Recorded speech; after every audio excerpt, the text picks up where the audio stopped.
UNC, how'd that feel? Clap back at the haters. Sipping on that haterade. Last night is the utopian version of what we thought UNC was going to be this year. That's when they were a number 9 team preseason, that's what we envisioned. Nights like that. Mama told me there'd be days like that. But I never, ever thought there'd be a day like that. The swagger was there. The defense turning to offense, challenging San Diego State at every stop. The confidence in the three-point shooting.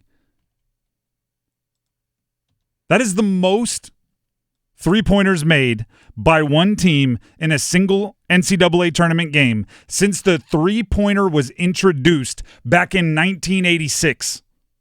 14 threes. There's statistical arguments that what you watched last night from the University of North Carolina Tarheels is one of, if not the best efficiency shooting game in NCAA tournament history. The Athletic put out a stat. That was I'm going to give you – this is how they described it, right? Here's the list of NCAA tournament teams that have scored at least 95 points while shooting at least 50% from the field and at least 50% from three on minimum 20 attempts, and at least 85% from the free throw line on a minimum of 20 attempts. I'm going to list every team that has ever done that in the NCAA tournament. Last night, UNC Tarheels. End of list. That's it. You could argue it's the best efficiency shooting game you've ever seen. RJ Davis, their leader and their leading scorer in the game, he went 6 of 6 from three. On fire, defending, or not anymore. Last year's ACC Player of the Year, RJ Davis, on why things were clicking for the Tar Heels. I think we did a good job of sticking to our game plan and playing Carolina basketball. We got on transition. We shared the ball, and that's what got us going. We shared the wealth around the ball. Everyone contributed in so many ways, and I just think our defense really set the tone for the remainder of the game. The way we was able to get into passing lanes, help guys were there, and defensive rebounding was key for us. So that allowed us to get easier looks.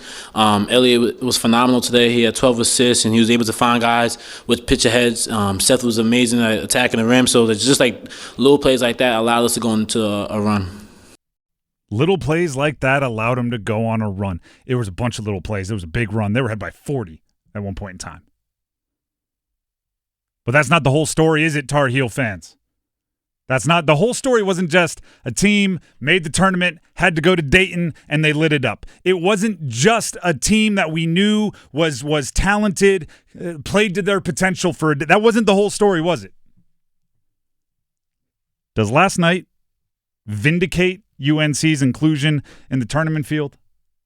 Does Bubba Cunningham, who happens to be – University of North Carolina's athletic director, and also the committee chair of the selection committee that decides who makes the NCAA tournament, does he get to turn around and say to everybody, that's why they're in the tournament, not because of me?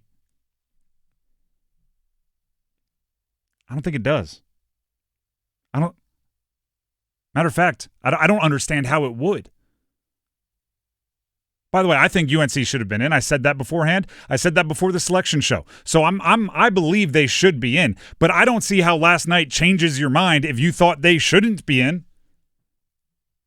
Because it's outside. It's like making a buzzer beater 2 seconds after the buzzer. Like the thing you're judged on is your regular season and conference tournament. That's what you're judged on. That's why we have Selection Sunday. Once Selection Sunday happens, anything that happens after that doesn't count. If you think they deserve to be in, last night probably felt good. You probably were like, yeah, I told you. But that's not really what you should have been doing.